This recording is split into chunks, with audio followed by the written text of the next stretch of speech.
teman-teman, selamat datang di podcast Obsesif, obrolan seputar ilmu pendidikan. Nah, kembali lagi nih bersama saya Nur Azimulandari dan saya Yon Aprianti. Kami mahasiswa dari Program Studi Bimbingan dan Konseling Universitas Tanjung Pura. Hari ini kita kembali lagi dalam podcast Obsesif untuk membahas hal-hal yang sangat penting. Apalagi kali ini temanya itu tema baru bagi saya juga Kak ya, tentang Satgas PPK PT atau Satuan Tugas Pencegahan dan Penanganan Kekerasan di Universitas, khususnya di Universitas Tanjung Pura. Nah, apa sih sebenarnya Satgas PPK PT ini atau apa sih peran mereka dalam kampus? Supaya tidak berlama-lama ya Kak ya, kita panggilkan perwakilan dari Satgas PPK PT yang sekaligus menjadi narasumber kita. Kita undang Bang Rian dan Kak Ayuni. Selamat siang Kak dan Abang. Siang. Terima kasih atas penyempatan waktunya sudah datang ke podcast kami. Tadi kan saya sudah sebutin ya nama Abang dan Kakak. Boleh diperkenalkan lagi Kak, dan bidangnya apa sih Kak yang ada di Satgas PKPT saat ini? Oke, baik. Sebelumnya perkenalkan saya Ayuni Francisca, tepatnya yang sebagai salah satu anggota dari Divisi Prevensi. Kalau perkenalkan nama saya Rian, tepatnya di Satgas di bidang intervensi. Oke. Berarti di Satgasnya itu juga ada struktur-struktur gitu ya Kak ya? Ya, Ada. Nih Kak, kan saya juga baru dengar ya, karena baru diundang hari ini tuh tentang Satgas PPK PT. Dan mungkin teman-teman yang lain tuh kayaknya belum pernah dengar deh. Satgas PPK PT itu apa sih Kak? Dan kenapa ini tuh kayak harus dikenalkan di mahasiswa? Oke, baik ya. Siapa namanya tadi? Saya Yohan. Yohan. Jadi apa itu sih?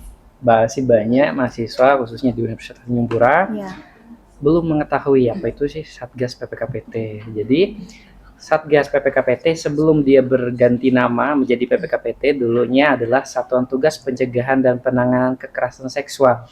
Landasan hukumnya adalah Permendikbudristek nomor 30 tahun 2021 dan kemarin tahun 2024 kemarin keluar lagi Permendikbudristek nomor 55 tahun 2024 tentang pencegahan dan penanganan kekerasan. Yang dulunya Satgas PPKS sekarang berubah nama menjadi Satgas PPKPT. Berkurangnya satu kata di namanya, nomenklaturnya, jadi membuat kami ini malah semakin banyak nih tugasnya karena tidak hanya berfokus pada kekerasan seksual saja gitu. Mungkin Kak Ayu ada. Oke. Jadi kan Satgas ini kan merupakan salah satu amanah juga ya dari pemerintah. Nah, jadi dengan adanya Permendikbud tadi, Satgas itu tidak hanya berfokus kepada kasus, tetapi juga bertugas untuk memberikan edukasi, sosialisasi, dan juga memberikan pengetahuan lagi kepada mahasiswa yang tentunya agar kita itu dapat bersama-sama untuk melawan kekerasan tadi. Oke, selanjutnya nih saya mau giliran tanya Abang sama Kakak. Menurut Abang sama Kakak, apa sih maksud kampus aman dalam konteks pencegahan kekerasan berbasis gender dan juga kekerasan seksual? Oke, baik. Nah, sebenarnya kalau kita berbicara masalah kekerasan berbasis gender, KGBO ya biasa orang nyebutnya, atau kekerasan seksual itu tentunya kita mau di mana setiap warga kampus khususnya tidak hanya mahasiswa, siapapun itu, baik itu tenaga kependidikan, tenaga pendidik, dosen, satpam dan sebagainya, mereka dapat mengekspresikan dengan semaksimal mungkin apa yang ada pada diri mereka, tentu dengan melihat, dengan mematuhi norma-norma yang berlaku di lingkungan pendidikan khususnya. Jadi kebebasan apa yang dimaksud, keamanan apa yang dimaksud di sini adalah di mana mereka bebas tanpa harus ada penghakiman terhadap apa yang mereka lakukan. Tentu tetap harus ada batasan-batasan seperti itu. Kak Ayu? Dan juga itu sesuai dengan Permendikbud nomor 30 tahun 2021 di Permendikbud sebelumnya dan juga di perbaruan Permendikbud nomor 55 tahun 2024 itu juga dijelaskan bahwa kampus aman itu sendiri adalah di mana sesuatu perguruan tinggi itu mempunyai mekanisme, yaitu mulai dari pencegahan, penanganan, dan juga memberikan layanan psikologis dan hukum kepada korbannya. Oke, berarti tadi yang saya tangkap nih Kak, kalau dulu kan dia khususnya pada pelecehan seksual ya. Iya. Sekarang udah makin banyak ya kata Bang Ray tugasnya kan ada yang namanya kekerasan fisik, terus ada Fisik. verbal, relasi Kuasa. Iya. terus ada juga dari pelecehan online. Mm-mm. Nah, kalau dari pengalaman Kakak ini pernah nggak sih menangani sebuah kasusnya? Ini mungkin kayaknya Bang Rian yang Oke, bagian. baik. Kalau kita berbicara masalah kasus ya, tentu untuk penanganan kasus di intervensi, khususnya karena saya bagian intervensi pendampingan psikologis di Satgas, ada beberapa kasus yang melibatkan KGBO berbasis gender online, seksual, penyebaran konten intim dan sebagainya yang kami tangani seperti itu. Tapi yang paling sering itu apa Bang? Yang kayak mahasiswa tuh nggak tahu kalau dia sedang mengalami kekerasan. Jadi sebenarnya seperti yang disebutkan Bang Rian tadi, itu kan ada berbagai bentuk kekerasan ya, baik itu verbal, non verbal. Nah, itu sering banget terjadi, salah satunya itu sebagai bullying, kemudian candaan yang mengandung unsur seksis, kemudian kata-kata yang merendahkan. Nah, itu sebenarnya juga berpengaruh terhadap korban. Namun hanya saja kebanyakan mahasiswa itu menganggap itu sebagai hal yang tabu dan bukan sebagai kekerasan. Ya, padahal ketika kita lihat-lihat lagi dan juga yang tertulis di Permendikbud, banyak hal-hal yang sebenarnya merupakan bentuk kekerasan namun tidak dipahami oleh mahasiswa. Baik. Jadi seringkali ya masih banyak nih kasus-kasus kekerasan gender dan seksual di lingkungan mahasiswa. Dan kadang mahasiswanya itu masih belum sadar kalau dia kena. Nah, tapi kenapa nih Abang dan Kakak kadang kan ada mahasiswa yang sudah sadar dia terkena kekerasan secara gender ataupun seksual, tapi dia memilih diam. Padahal sudah ada Satgas PPKPT yang siap mendampingi. Baik. Nah, tadi kalau kita lihat ya, ada yang tadi Kak siapa namanya, Yowan ya, yang sebut itu ada yang namanya relasi kuasa.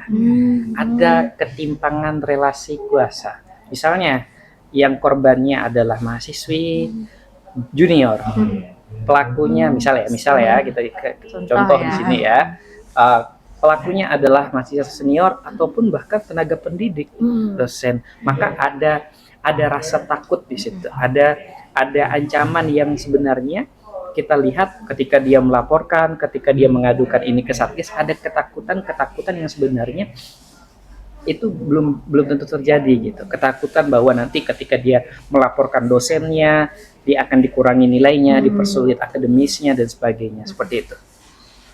Itu juga berarti menjadi suatu tantangan sendiri ya Kak ya untuk Kakak dan Abang menangani itu. Iya. Kira-kira.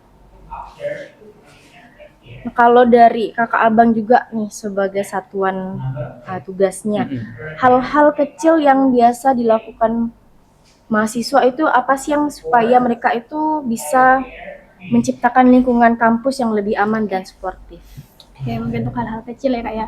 Sebenarnya kita itu sebagai mahasiswa sesederhana kita itu tidak diam, tidak menormalisasikan ketika kekerasan itu terjadi dalam bentuk apapun, kemudian kita berani melapor ketika melihat terjadi kekerasan dan juga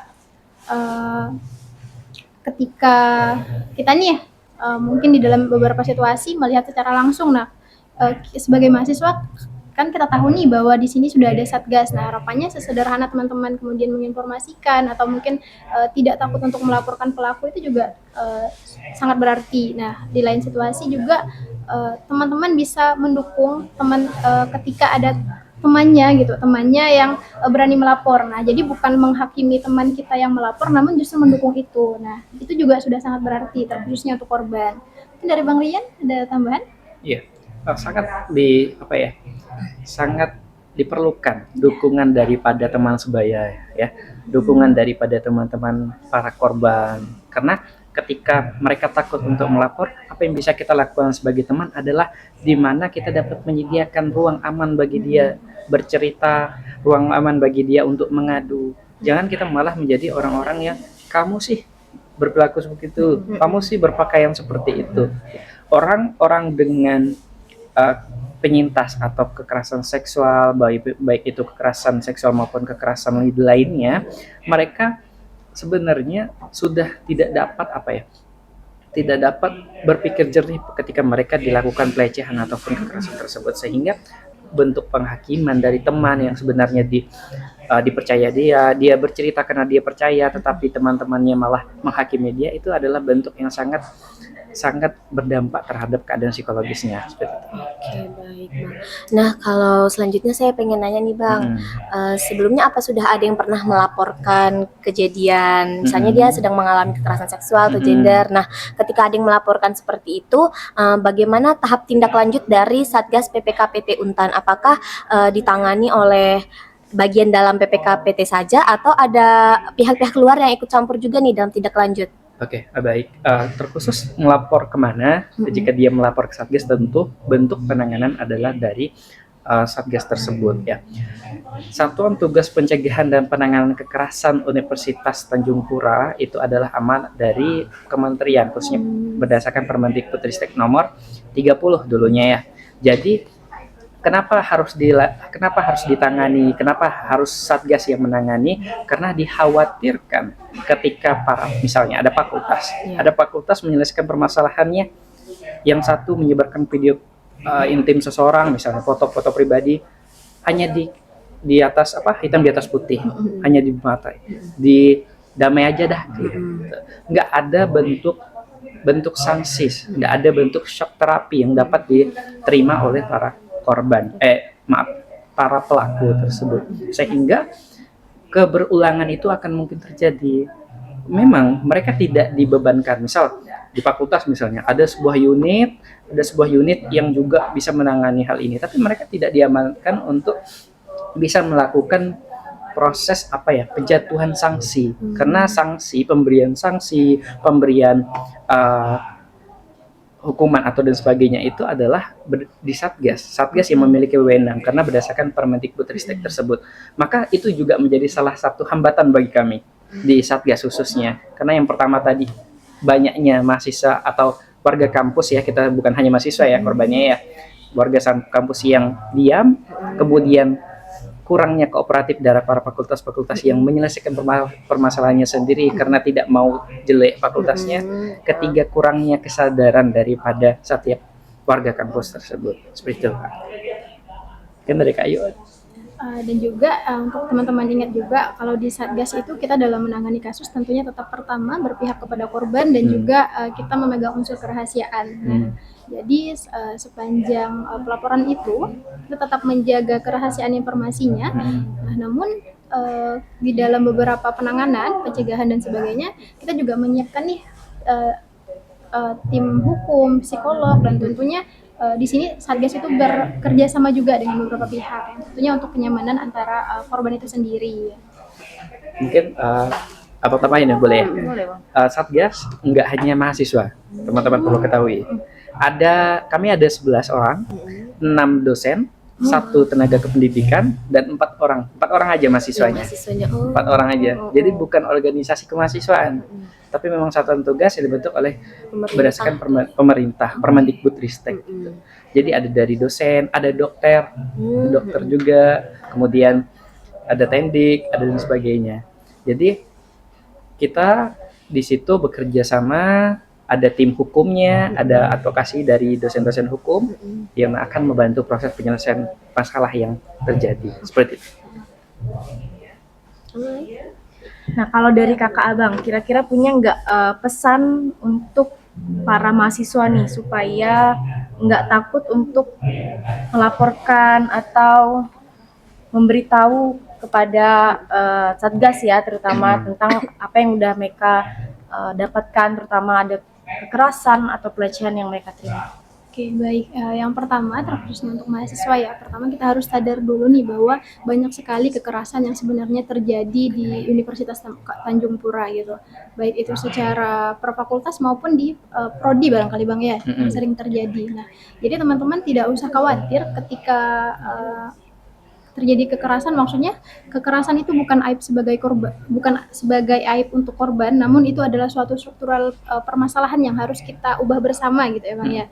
Nah, jadi ketika teman-teman melihat kekerasan, jangan takut untuk melapor ke Satgas untuk datang, bahkan mungkin kebanyakan tuh takut Bang ya, kayak belum ada bukti yang cukup atau mungkin takut justru akan bermasalah seperti yang disampaikan Abang tadi. Namun di Satgas kita tetap berpihak kepada korban dengan membawa unsur kerahasiaan. Jadi harapannya teman-teman semuanya mahasiswa kita sama-sama sadar gitu, kita peduli, kita sama-sama ciptakan ruang yang aman untuk mahasiswa dan juga untuk universitas kita gitu. Tambahan mungkin Bang? Ya, jadi kalau Satgas punya slogan ciptakan ruang aman, tolak kekerasan. Artinya kita bersama-sama nih, kakak juga, prodi BK juga khususnya, dan tentu seluruh civitas akademika yang ada di Untan. Ayo kita sama-sama ciptakan ruang aman, kita lawan kekerasan. Karena kekerasan baik itu seksual, KGBO dan sebagainya, sebuah kalau belajar psikologi, kalau belajar teori psikoanalisis, itu ada fenomena gunung es, Sigmund Freud. Hanya beberapa saja yang terlihat. Hanya beberapa saja yang terlihat di atas, tapi di bawahnya itu banyak sekali. Dan itu adalah PR kita bersama-sama. Seperti itu. Oke, baik. Sudah selesai, sudah habis pertanyaan kita ya. Sudah cukup terjawab ya Kak ya. Banyak sekali insight yang kita dapatkan hari ini ya. Dan juga jadi perhatian ya buat teman-teman. Tadi kakaknya juga udah bilang ternyata nggak cuma menangani kasus, tapi ada yang namanya penyuluhan. Buat mereka-mereka ini yang baru keluar ke dunia, misalkan kita dari anak-anak nih mau ke remaja, itu kan harus lebih aware ya sama namanya kekerasan. Itu biasanya nggak langsung terlihat sama mata. Bisa jadi verbal atau dari sosial media, dari anonim gitu kan, yang kalau kita rasa udah sedikit menyakitkan atau melecehkan kita, itulah namanya kekerasan. Nah itu juga harus diwaspadai sama teman-teman. Tadi juga udah dijelaskan untuk jangan takut ya Kak ya, untuk melapor karena Satgas PPKPT Untan ini memegang asas kerahasiaan dan yang utamanya. Dan juga berpihak tentunya pada korban, tidak takut. Dan yang paling penting tadi saya suka dan menarik juga ya Kak ya, ternyata isinya tuh nggak cuma mahasiswa.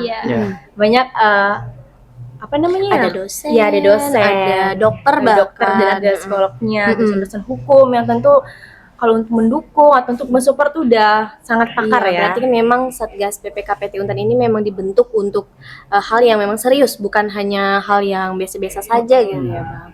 Memang siap untuk menangani hal tersebut. Oke.